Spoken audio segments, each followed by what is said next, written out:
hilangkan toxic yang ada di live chat. Sekarang kita bakal lihat dulu aset-aset yang bakal dikeluarkan. Ini dia yang pertama. Yes, match ranking kita di mana dari tim TJB mengantongi 12 elim dengan WCD mereka langsung 27 poin masuk di total poin mereka.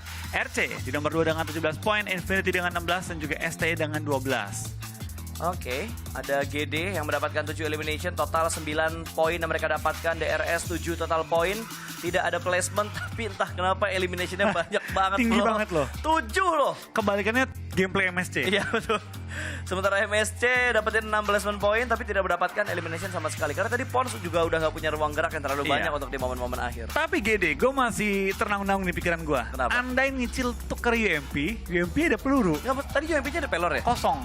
Kosong juga kan? Dia kan Semuanya import, kosong. dia SKRL ya? Dia spray, Hah? dia ganti ke UMP, 0 yang gue liat sekilas ya. Setahu gue tadi dia 2 kali, dia tuh yang pre fire. Yang depannya tadi siapa ya? Star atau siapa? Scry apa tiga? No, bukan. STE. Bukan, yang tadi kan sisa 2 GD. Ya. Sisa Nicil sama satu lagi. Ya. Nah yang satunya lagi itu udah di depan, dia yang ngebuka jalan. Tapi kenok.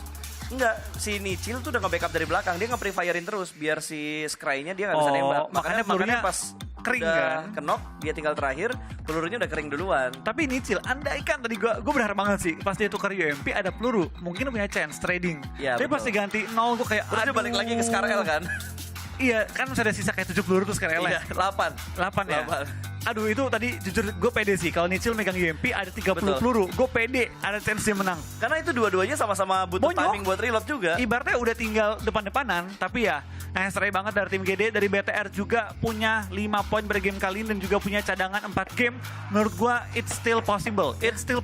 Mungkin nggak di top 3, tapi BTR bisa lolos ke Super Weekend dan gue pede dengan perkembangan mereka. Tadi bisa dibilang bad luck juga di sisi mereka. Betul. Zonanya mental, kendaraan mereka dihabisin, plus juga dari tim BCS itu udah siap untuk kembang. Nah, itu dia. Momen-momen yang tidak terduga gitu. Kita udah punya strategi yang bagus, tapi ini Battle Royale cuy. Ini PUBG Mobile, Battleground, dan survival game. Jadi, apapun bisa terjadi, strategi yang kita inginkan belum tentu bisa berjalan dengan mulus karena semua tim juga menginginkan sebuah kemenangan. Ya, tentu di semua pertandingan ada yang menang, ada yang kalah. Betul. Tapi kita mendoakan juga kan dari tim BTR, dari tim GD untuk sisa 4 game ini semoga bisa menang terus biar lolos ke Super Weekend. Oke, dan next kita akan melihat kali ini dari MVP-nya. Ini dibacanya apa sih, Bro? Hasir. Kalau gue sih kemana Hasir ya? sama Agung. Oke, sama Agus. Oh iya, Agus. Agung bos kita. Tergantung, ada juga yang lain kan. Oh iya betul. Iya. Oke, ini dia Hasir yang berhasil mendapatkan MVP untuk di game yang ke-1 pada hari ini. 3 elimination, 25% untuk tim contribution. Lalu ada 723 damage dengan survival time di 28 menit 26 detik. Tapi di PMGC ini pas, caster harus kerja keras. Tahu kenapa? Kenapa? Survival time selalu tinggi.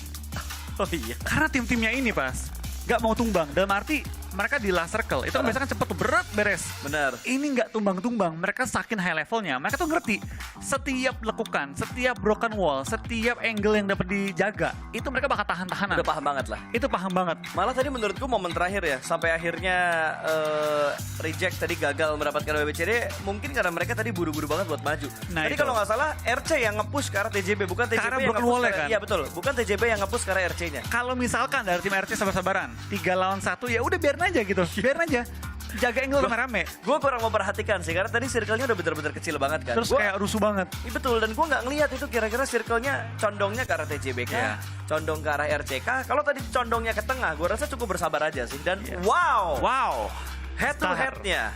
Ini luar biasa banget dimana dari Hasir mendapatkan MVP, tapi ternyata ada yang lebih luar biasa statistiknya. Betul. Ada Satar, sang magician kali ini dengan 4 elimination, 848 damage dan juga tim contribution 47%. Star lagi-lagi menjadi bintang bagi tim GD, membuka satu jalur dengan firepower-nya. Tapi GD yang gue tadi ya bener-bener gerak as tim sih.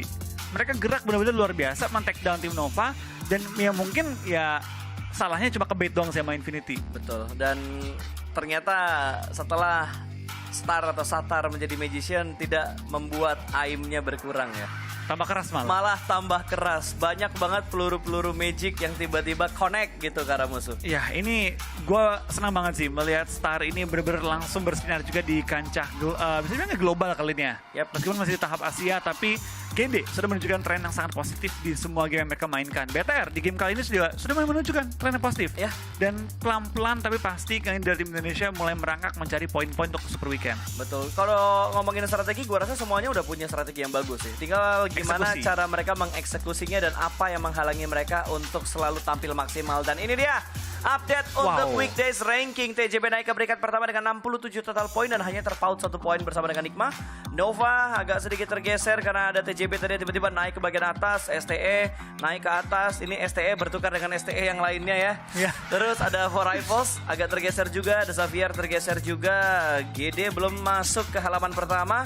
Tapi harusnya dengan tren positif yang dibuat sama GD saat ini mereka udah bisa naik. Terakhir itu mereka di peringkat 12. Mungkin di 11 lah mereka. Harusnya 11 sih. Tapi GD bisa dibilang kan mereka ketinggalan 1 game. Oh, Mereka enggak baru- loh. Reject naik. GD bisa turun karena poinnya poin gerak. Iya. Tapi dari Reject dan juga dari tim GD harusnya nggak terlalu jauh sih. Yap. Mengingat dari tim GD juga performa stabil, mereka juga baru main 4 game, sedangkan tim-tim lain seperti TJB, NGX dan juga dari tim Envy mereka sudah main 6 game. Ini malah STE-nya Stalwart bisa naik di kepuncak nih. Mereka masih punya cadangan 2 game. Betul. Ini Kalau grup B cuma main 3 kali ya? STE serem loh pas, baru main 4 game ada di top 4. Itu dia. Ngeri loh. 59 poin lagi. Ah ini dia. 12. Diam karena MSC Diam naik berarti. juga ya. MSC naik juga tadi. MSC tadi peringkat berapa ya MSC? MSC Di 13 9. dia. No, Oh, sebelum ini mulai turun dia ya? turun. Soalnya tadi ada reject naik, Oh terus iya, yang ada beberapa Infinity yang naik naik juga, juga. betul. Lalu Bigetron masih berdiam diri juga nih kayaknya dari 16, 17, 18, 19, 20 belum ada pergerakan sama sekali. Masih di posisi yang sama. DE masih di 16, Face masih di 17 juga, nggak ada pergerakan sama sekali. DRS sudah mulai naik. CS agak sedikit turun karena DRS naik ngebalap 2 peringkat. CS nggak main dari kayaknya. DWG, CS tuh nggak main. Ya, mereka Mungkin akan itu- bermain sisa Mereka 4 grup game. C.